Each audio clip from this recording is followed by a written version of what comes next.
آج ہے حضرت امیر خسرو علیہ الرحمہ کا عرس مبارک۔ تو السلام علیکم میرے پیارے بھائی اور بہنوں، دلی میں رہو اور حضرت نظام الدین اولیاء اور ان کے مرید حضرت امیر خسرو کی ذات سے وابستہ نہ ہونا دلی میں رہنے کا حق ادا نہ کرنے جیسا ہے۔ جنہوں نے دلی کی فضا میں اللہ کی وحدانیت کو، اسلام کی تعلیمات کو اور اس کی روحانیت کو شامل کیا ہے، تو میں آٹو پکڑ کے حضرت نظام الدین اولیاء کی طرف نکل جاتا ہوں، جہاں عرس محل میں ایک محفل رکھی گئی تھی۔ عرس کہتے ہیں خوشی کے دن کو۔ اللہ کے ولیوں کے لیے ان کے وفات کا دن ان کے لیے خوشی کا دن ہوتا ہے، کیونکہ یہ دن ان کے لیے اللہ سے ملاقات کرنے کا دن ہوتا ہے۔ اللہ فرماتا ہے یا ایتھا النفس المطمئنہ ارجعی الی ربک راضیۃ مرضیہ فادخلی فی عبادی وادخلی جنتی۔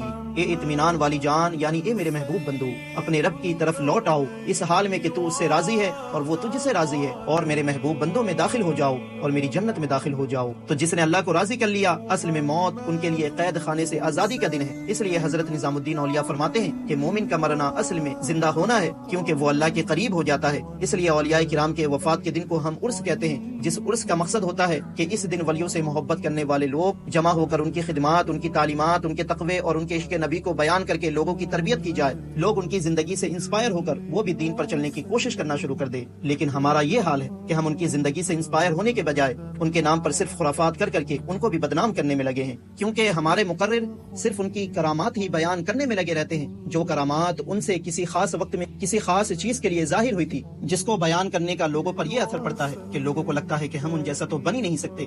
تو یقیناً وہ دریا ہے، لیکن تم ان سے انسپائر ہو کر وہ قطرہ ضرور بن سکتے ہو جو اس دریا کا حصہ بن جائے۔ خیر، پھر محفل کے بعد حضرت امیر خسرو کی بارگاہ میں جا کر فاتحہ پڑھتا ہوں اور حضرت امین القادری سے ملاقات کرنے کے بعد لنگر کھاتا ہوں۔